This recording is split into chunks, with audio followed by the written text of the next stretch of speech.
Tema 7. Delitos contra la libertad. Comenzamos con las detenciones ilegales. El bien jurídico protegido es la libertad. En las detenciones ilegales se protege la libertad como un derecho fundamental de la Constitución, en el sentido de que nadie puede ser privado de su libertad de movimientos, excepto en los casos establecidos por la ley, y la libertad para circular libremente por el territorio nacional. Las conductas constitutivas de delitos son aquellas que impiden a una persona el movimiento o bien trasladarse de un lugar a otro.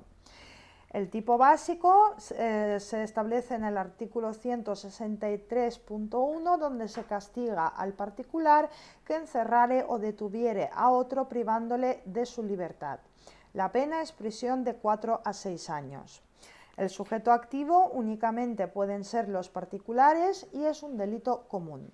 Sujeto pasivo puede ser cualquiera siempre que posea la facultad de poder determinar su situación en el espacio, en el sentido de tener la posibilidad de decidir a dónde quiere ir y que tenga autonomía de movimientos, por lo que no podrá ser sujeto pasivo del delito un recién nacido ni las personas con discapacidad absoluta.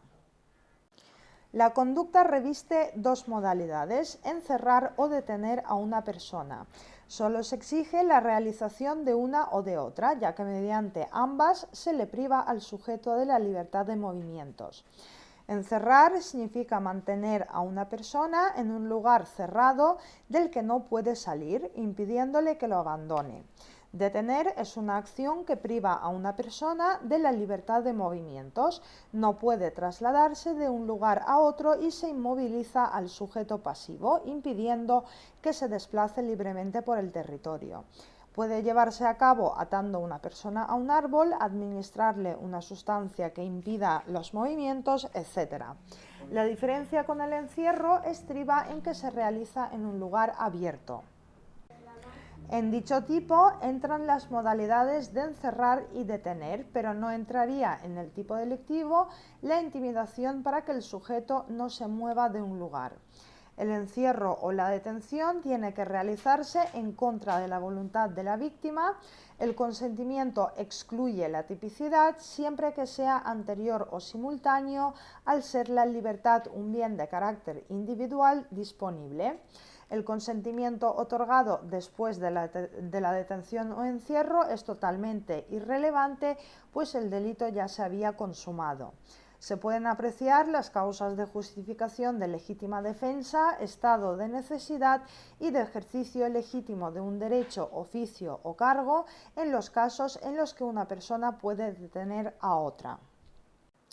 Así recoge el artículo 490 de la LEC que cualquier persona puede detener: 1. Al que intentare cometer un delito en el momento de ir a cometerlo; 2. Al delincuente infraganti; 3. Al que se fugare del establecimiento penal en que se halle extinguiendo la condena; 4. Al que se fugare de la cárcel en la que estuviera esperando su traslación al establecimiento penal o lugar en el que deba cumplir condena que se hubiese impuesto por sentencia firme; 5. Al que se fugare al ser conducido al establecimiento o lugar mencionado en el número anterior; 6. Al que se fugare estando detenido o preso por causa pendiente; y 7. Al procesado o condenado que estuviere en rebeldía. También estaría amparado el internamiento de una persona que padece un trastorno psíquico, si no puede decidir por sí mismo. Si se produce el internamiento en caso de urgencia, se puede aplicar el estado de necesidad. Es un delito doloso con un conocimiento específico de que se priva de libertad a una persona en contra de su voluntad. No está previsto el castigo de la conducta imprudente. La consumación del delito tiene lugar cuando al sujeto se le priva de la libertad o se le impide la libertad de movimientos. Es un delito de consumación instantánea y también es permanente, ya que la situación antijurídica se prolonga durante el tiempo que dure la detención o encierro, hasta que el sujeto recobra su libertad. Se apreciará la tentativa si el sujeto logra evitar su detención o encierro. Es posible la comisión por omisión si el sujeto que retiene a una persona tenía la obligación de liberarla, si tenía la posición de garante, como sería el caso del conserje de un colegio que no abre la puerta para que salgan los alumnos una vez hayan finalizado las clases. En cuanto al concurso de delitos, si en un mismo acto se detiene a varias personas, se aprecia un concurso ideal. Por el contrario, existiría un concurso real si el sujeto, en tiempo y lugar diferente, detiene o encierra a varias personas. En este caso, habrá cometido tantos delitos como número de personas a las que haya privado de libertad. No se puede apreciar delito continuado por ser la libertad un bien personal. Plantean problemas los supuestos en los que la detención ilegal es imprescindible para cometer un delito, como ocurre con los delitos contra la libertad e indemnidad sexual y los delitos de robo. En estos casos, los tribunales tendrán que valorar el tiempo que dura la detención, la intención del sujeto activo, la necesidad de detener a una persona para cometer el delito y si debe apreciarse un concurso de delitos o si la realización del tipo delictivo, que era la finalidad del sujeto activo, consume al delito de detenciones ilegales. Por ejemplo, en la sentencia del Tribunal Supremo del año 2012 se aprecia un concurso medial entre la detención ilegal y el delito de agresión sexual, pues el sujeto detiene a una menor durante 1 hora y después la encierra en el baño para cometer el delito de agresión sexual. En este caso, la detención ilegal no es consumida en el delito de agresión sexual, porque la duración excede de lo necesario para cometer dicho delito. Una vez establecida la existencia de dos delitos, la siguiente cuestión es si debe apreciarse un concurso real o ideal de delitos.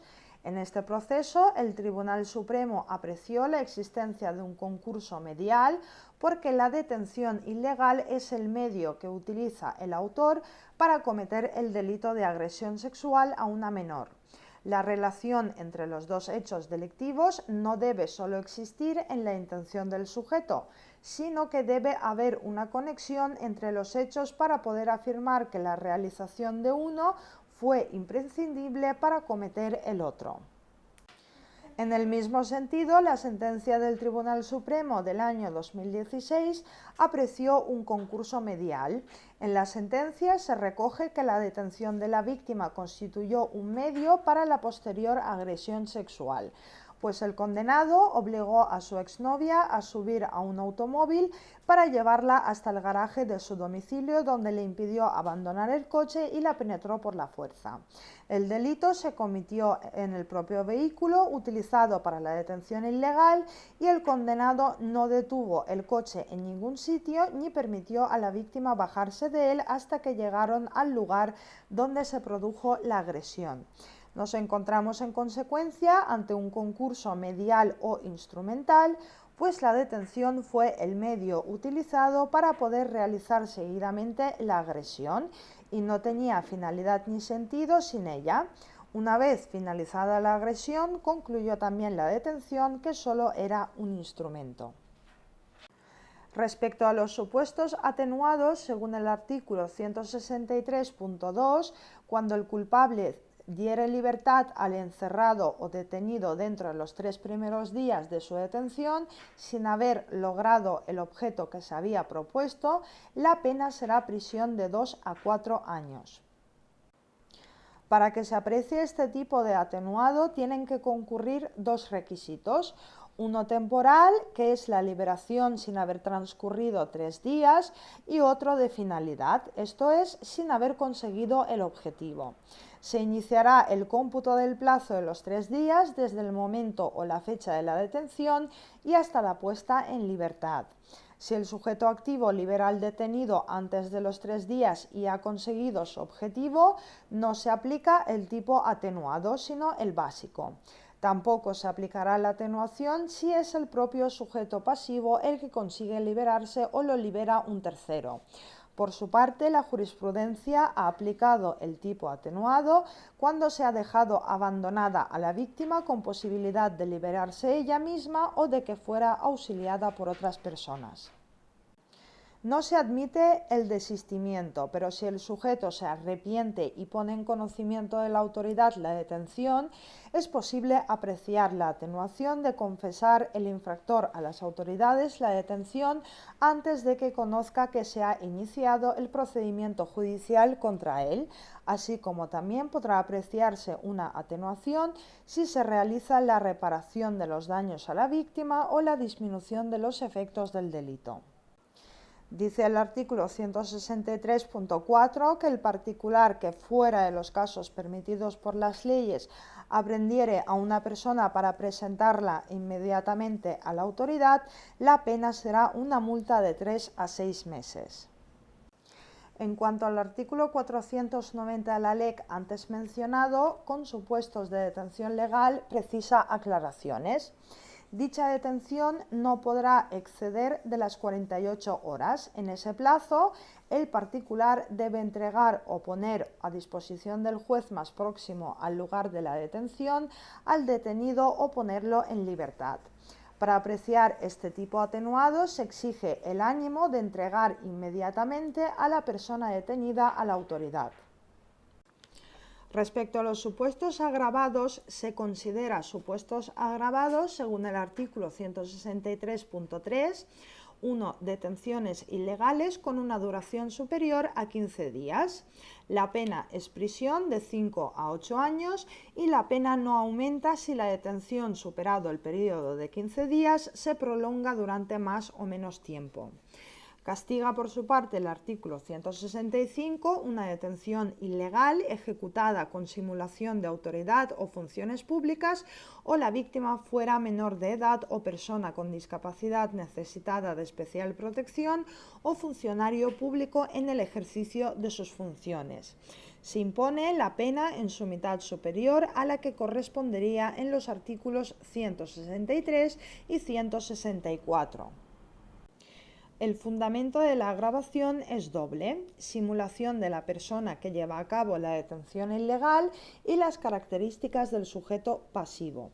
Puede concurrir más de una circunstancia en el mismo hecho y la simulación de la autoridad o funciones públicas se justifica porque es una circunstancia que facilita la comisión del delito.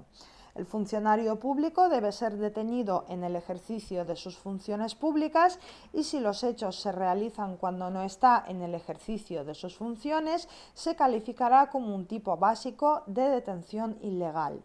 Con esta agravación se pretende salvaguardar el correcto funcionamiento de las administraciones públicas. Por su parte, recoge el artículo 166 que el reo de detención ilegal que no dé razón del paradero de la persona detenida será castigada con la pena de prisión de 10 a 15 años. Se trata de un delito de sospecha que puede vulnerar los derechos constitucionales a la presunción de inocencia y a no declarar contra uno mismo. Se sospecha que la persona detenida ha muerto por la acción de quien la detuvo y se castiga con la misma pena que el delito de homicidio. La agravación justificaría porque la persona que detiene o secuestra a otra se convierte en garante de la misma y debe velar por ella, saber dónde se encuentra y cómo estaba hasta el momento de su puesta en libertad. Si el autor prueba que liberó a la víctima de la detención ilegal, no se aplicará dicha agravación. En el artículo 166.2 se incluye una segunda agravación: que la víctima fuera menor de edad o persona con discapacidad necesitada de especial protección y que el autor hubiera llevado a cabo la detención ilegal con la intención de atentar contra la libertad e indemnidad sexual de la víctima o hubiera actuado posteriormente con esa finalidad. La pena en este caso es prisión de 15 a 20 años. Esta agravante requiere para su aplicación la existencia de un elemento subjetivo de lo injusto, que es la intención de atentar contra la libertad e indemnidad sexual de la víctima, que puede concurrir antes de llevar a cabo la detención ilegal o el secuestro, o bien después actuando con esa finalidad. No es necesario que llegue a atentar contra la libertad e indemnidad sexual para que se consuma el delito. Si se produce dicho atentado, estaremos ante un concurso de delitos: el delito contra la libertad e indemnidad sexual y el delito contra la libertad. Veamos ahora los cometidos por autoridades o funcionario público.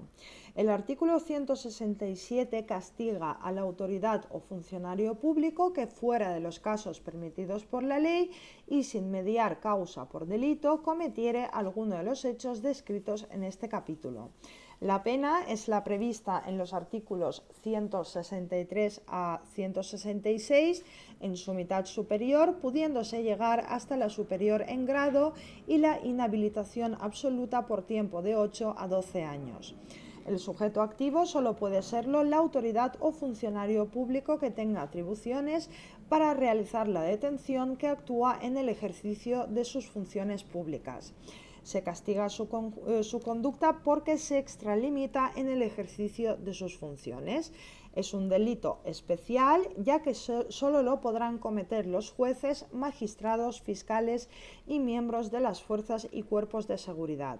Los funcionarios no incluidos en este tipo serán aquellos que entre sus funciones no figure la detención, pero si detienen a una persona, cometerán el delito de detención ilegal como un particular y se le impondrán las penas correspondientes a los artículos 163 a 166. La conducta, esto es la detención, debe realizarse fuera de los casos permitidos por la ley y sin mediar causa por delito.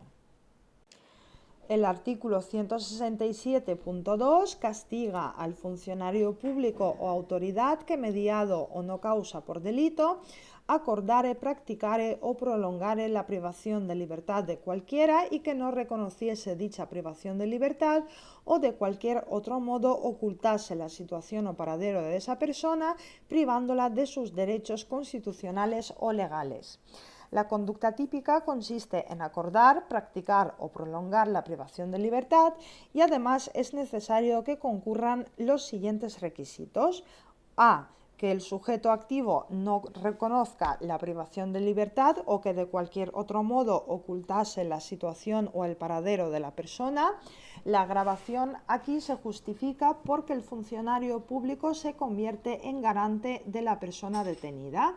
Y b. Se priva al sujeto pasivo de sus derechos constitucionales o legales, impidiendo el ejercicio de los mismos. Respecto a la realización del delito por un particular, el artículo 167.2 castiga al particular que hubiera llevado a cabo los hechos con la autorización, el apoyo o la aquiescencia del Estado o de sus autoridades. La pena es la prevista en los artículos 163 al 166 en su mitad superior y pudiéndose llegar hasta la superior en grado. El sujeto activo es un particular, por lo que se trata de un delito común.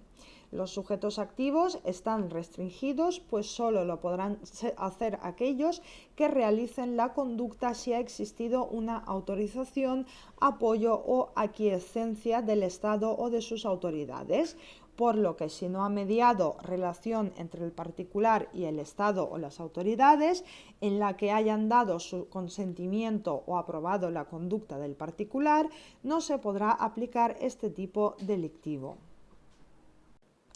Y pasamos a los secuestros, comenzando por el tipo básico. Se castiga en el artículo 164 el secuestro de una persona exigiendo alguna condición para ponerla en libertad. La pena es prisión de 6 a 10 años.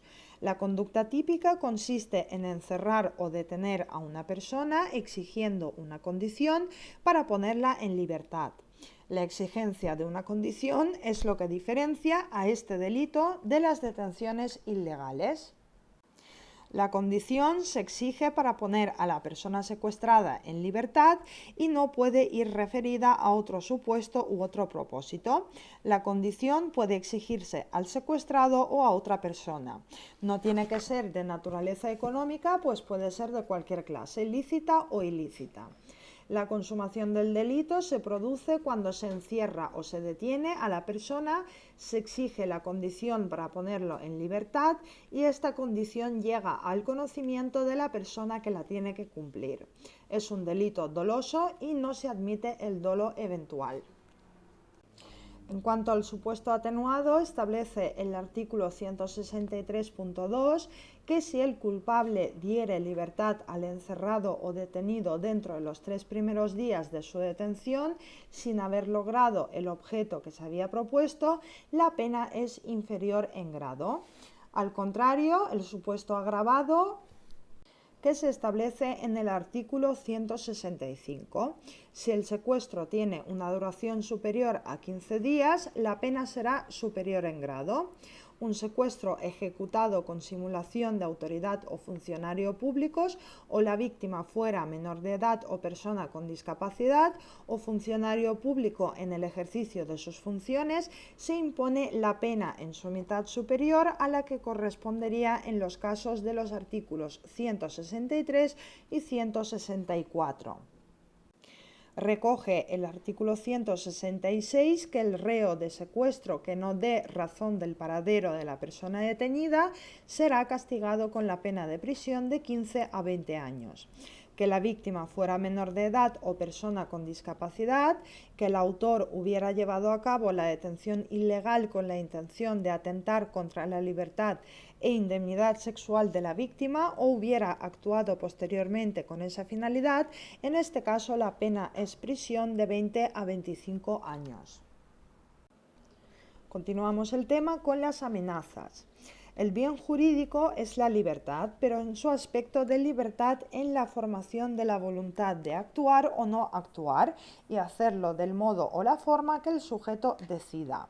Afecta a la libertad de decisión del sujeto respecto a la realización de una acción porque se lleva a cabo una intimidación sobre el sujeto que va a tomar una decisión. La conducta típica consiste en amenazar con causar un mal. La clase del mal con la que se amenaza dará lugar a los distintos tipos de delitos de amenaza. El mal con el que se amenaza debe ser futuro y posible. Si el mal con el que se amenaza no es constitutivo de delito, puede ser lícito o ilícito.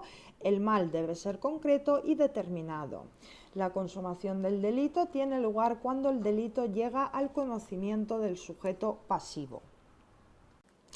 Veamos pues las amenazas constitutivas de delito. Amenazar con un mal constitutivo de delito. El artículo 169 castiga al que amenazare a otro con causarle a él, a su familia o a otras personas con las que esté íntimamente vinculado un mal que constituya delito de homicidio, lesiones, aborto, contra la libertad, torturas y contra la integridad moral, la libertad sexual, la intimidad, el honor, el patrimonio y el orden socioeconómico.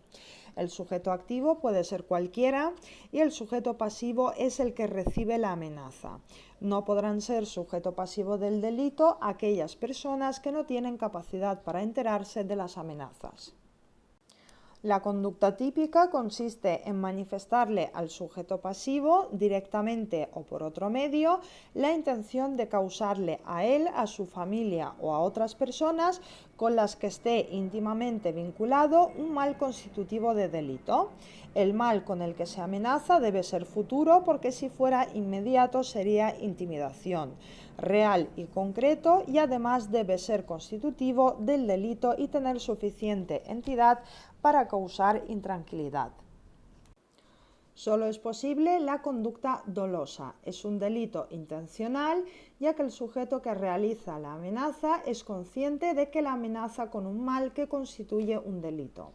La consumación se produce cuando el sujeto activo comunica al sujeto pasivo el mal constitutivo de delito. La tentativa es posible y se apreciará en los casos en los que la amenaza no llegue al conocimiento de la persona a la que iba dirigida.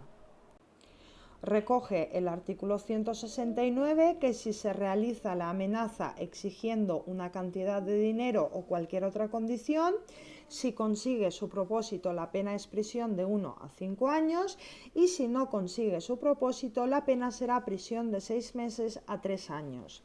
Si las amenazas se hicieren por escrito, por teléfono o por cualquier medio de comunicación o reproducción, o en nombre de entidades o grupos reales o supuestos, la pena será la señalada al caso concreto en su mitad superior, según haya conseguido su propósito o no. Si la amenaza no ha sido condicional, la pena será prisión de 6 meses a 2 años. Establece el artículo 170.1 que si las amenazas de un mal que constituye delito fuesen dirigidas a atemorizar a los habitantes de una población, grupo étnico, cultural o religioso o colectivo social o profesional o a cualquier otro grupo de personas y tuvieran la gravedad necesaria para conseguirlo, las penas serán superiores en grado a las previstas en cada uno de los supuestos. Sobre las amenazas terroristas recoge el artículo 170.2 que con la finalidad de atemorizar a los habitantes de una población, grupo étnico, cultural o religioso o colectivo social o profesional o a cualquier otro grupo de personas y tuvieran la gravedad necesaria para conseguirlo, reclamen públicamente la comisión de acciones violentas por parte de organizaciones o grupos terroristas. La pena en este caso será prisión de 6 meses a 2 años. Respecto a la amenaza de un mal no constitutiva de un delito, señala el artículo 171.1 que se castigan las amenazas de un mal que no sea constitutivo de delito, atendiendo a su gravedad y a las circunstancias del hecho, si se exigiera una condición que no consista en una conducta debida. Para ser constitutivas de delito, las amenazas de un mal no constitutivo de delito tienen que ser condicionales. Si no consigue su propósito, la pena será prisión de 3 meses a 1 año o una multa de 6 a 24 meses y si consigue su propósito, la pena será la anterior en su mitad superior. Pasamos al chantaje. Recoge el artículo 171.2 que si alguien exigiere a otro una cantidad o recompensa bajo la amenaza de revelar o difundir hechos referentes a su vida privada o relaciones familiares que no sean públicamente conocidos y puedan afectar a su fama, crédito o interés, la condición tiene un contenido económico. Los requisitos para la apreciación de estas amenazas condicionales, llamadas chantaje, por exigir una cantidad económica para no hacerlo, son que se amenace con revelar hechos relativos a la vida privada o a las relaciones familiares, que estos hechos no sean conocidos públicamente y que puedan afectar a su fama, crédito o interés. No se requiere que efectivamente afecte, bastando dicha posibilidad. Si se ha conseguido la entrega de todo o parte de lo exigido, la pena será prisión de 2 a 4 años. Si no se ha conseguido, será prisión de 4 meses a 2 años. Recoge el artículo 171.3 que si el hecho descrito en el apartado anterior consistiere en la amenaza de revelar o denunciar la comisión de algún delito, el Ministerio Fiscal podrá, para facilitar el castigo de la amenaza, abstenerse de acusar por el delito cuya revelación se hubiera amenazado, salvo que estuviere castigado con pena de prisión superior a 2 años. En este último caso, el juez o tribunal podrá rebajar la sanción en 1 o 2 grados. Es un incentivo que establece el legislador para conocer y castigar el delito de chantaje. De esta forma, las personas chantajeadas no serán acusadas del delito que han cometido si ponen en conocimiento de la autoridad que están siendo chantajeados. El legislador establece que el Ministerio Fiscal no presente denuncia o no persiga el delito del que ha tenido conocimiento por ser objeto del delito de chantaje si la pena con la que está castigado es inferior a los 2 años de prisión. Si el delito está castigado con una pena superior a los 2 años, se iniciará su persecución, pero se le rebajará la sanción en 1 o 2 grados.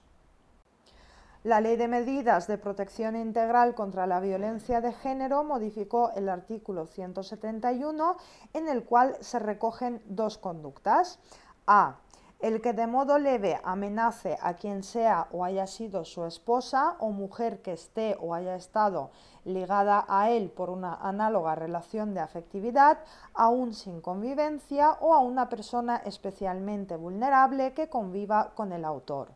La pena en este caso es prisión de 6 meses a 1 año o de trabajos en beneficio de la comunidad de 31 a 80 días y en todo caso privación del derecho a la tenencia y porte de armas de 1 año y 1 día a 3 años, así como cuando el juez lo estime adecuado al interés del menor o persona con discapacidad, inhabilitación para el ejercicio de la patria potestad, tutela, curatela, guarda o acogimiento hasta los 5 años.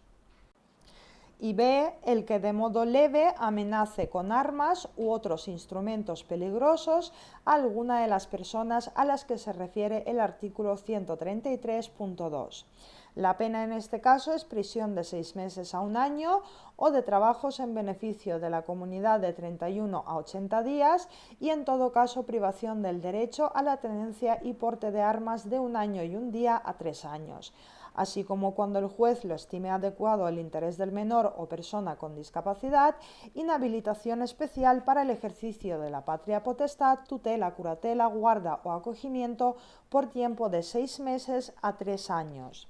Las personas que pueden ser sujeto pasivo de este delito son descendientes, ascendientes o hermanos por naturaleza, adopción o afinidad, propios o del cónyuge o conviviente, o sobre menores o personas con discapacidad necesitadas de especial protección que convivan con él o que se hallen sujetos a la potestad, tutela, etc.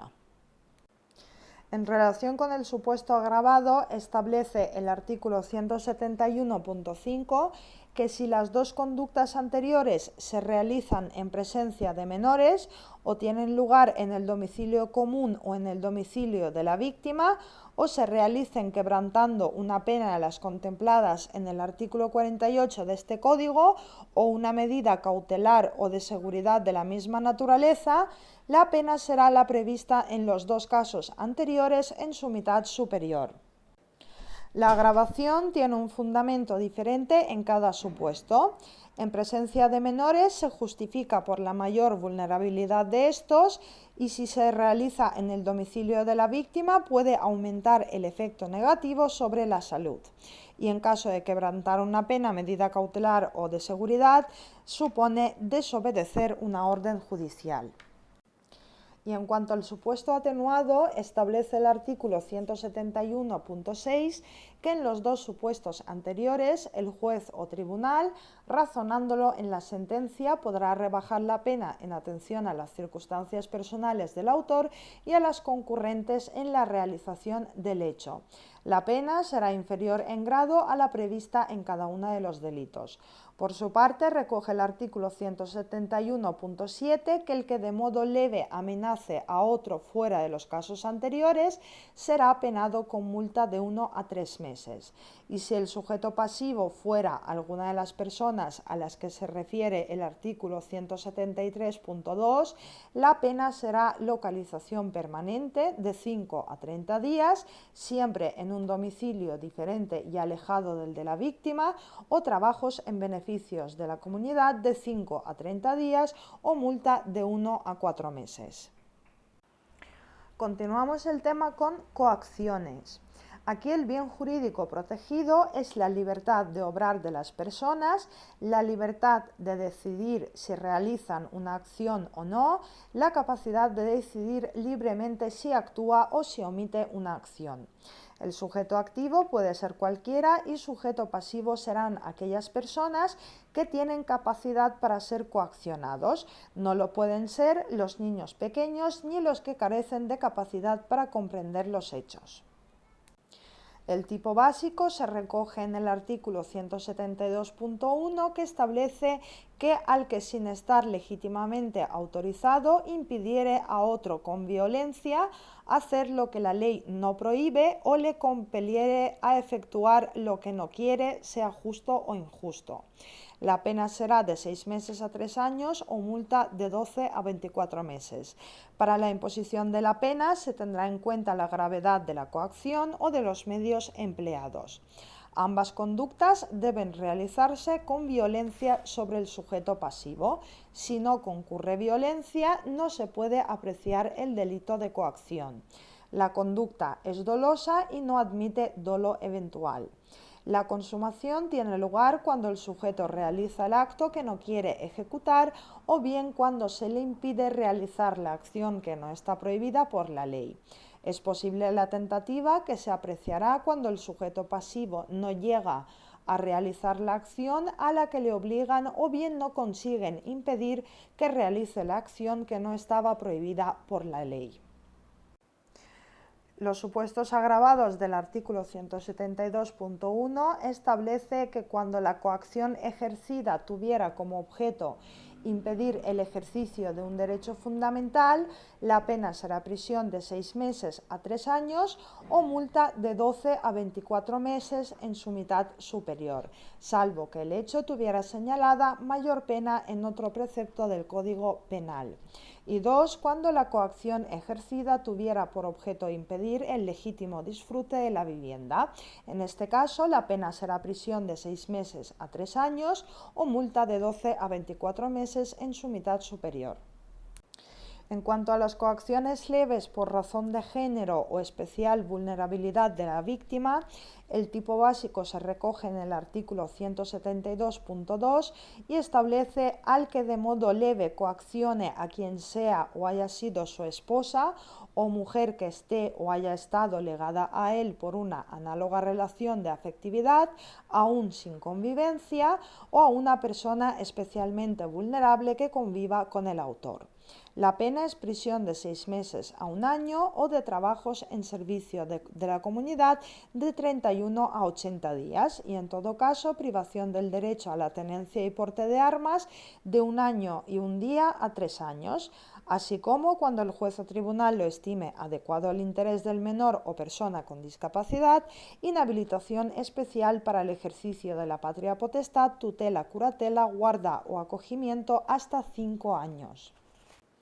En el artículo 172.2 se establece el supuesto agravado, diciendo que si el delito se perpetra en presencia de menores o tenga lugar en el domicilio común o en el domicilio de la víctima o se realice quebrantando una pena de las contempladas en el artículo 48 de este Código o una medida cautelar o de seguridad, la pena será la prevista para el delito en su mitad superior. Y el supuesto atenuado se establece en el artículo 172.2 y dice que el juez o tribunal, razonándolo en la sentencia, podrá rebajar la pena en atención a las circunstancias personales del autor y a las concurrentes en la realización del hecho. La pena será inferior en grado. Y por su parte, las coacciones leves se recogen en el artículo 172.3 y prevén 2 supuestos, atendiendo al sujeto pasivo. Si el sujeto pasivo es cualquier persona, la pena será una multa de 1 a 3 meses y solo será perseguible mediante denuncia del agraviado o su representante legal. Pero si el sujeto pasivo fuera alguna de las personas a las que se refiere el artículo 173.2, la pena será la localización permanente de 5 a 30 días, siempre en un domicilio diferente y alejado del de la víctima, o trabajos en beneficio de la comunidad de 5 a 30 días o multa de 1 a 4 meses. En este caso no será exigible la denuncia. Pasamos a los matrimonios forzados.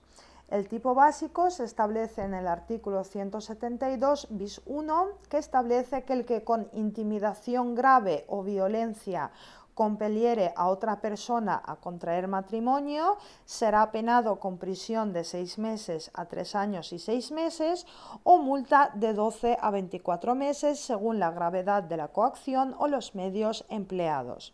Se trata de un delito común, ya que los sujetos activos y pasivos pueden ser cualquiera, siempre que sean mayores de edad, pues si la víctima fuere menor se aplicaría el tipo agravado.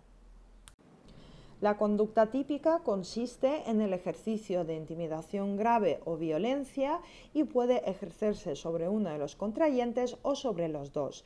Si es sobre los dos, habría que apreciar 2 delitos. La violencia o intimidación grave la puede ejercer uno de los contrayentes sobre el otro o bien una tercera persona o varias. Si no existe oposición de la víctima a contraer matrimonio, la conducta no será típica. No se exige que el matrimonio se celebre en España, ya que puede tener lugar en otro país. La consumación tiene lugar cuando se celebra el matrimonio, por lo que cabe apreciar la tentativa si se ejerce intimidación grave o la violencia, pero el matrimonio no llega a celebrarse. Si el matrimonio se celebra en España, sería nulo. Por su parte, podrá apreciarse un concurso de delitos si al ejercer la violencia se causan lesiones.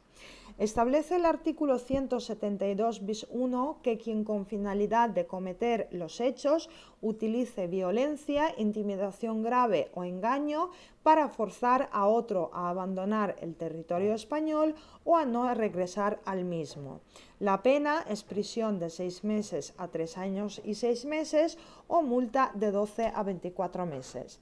La conducta típica reviste dos modalidades. Se requiere la utilización de la violencia, intimidación grave o engaño para forzar a otro a abandonar el territorio español o a no regresar al territorio español. La finalidad es obligar a la persona a contraer matrimonio. El delito se consuma cuando, realizadas las acciones descritas, la persona abandona el territorio español, y en la segunda modalidad, si no regresa. En ambos casos cabe la tentativa. No se requiere para la consumación del delito que se llegue a celebrar el matrimonio, ya que el tipo solo exige que se realicen los hechos con dicha finalidad y es un delito de resultado cortado. En cuanto al tipo agravado, recoge el artículo 172 bis 3 que si la víctima fuere menor de edad, la pena será en su mitad superior a la recogida en el tipo básico. Se aplica si la víctima es menor de 18 años y la edad a la que se puede contraer el matrimonio en España son los 16 años.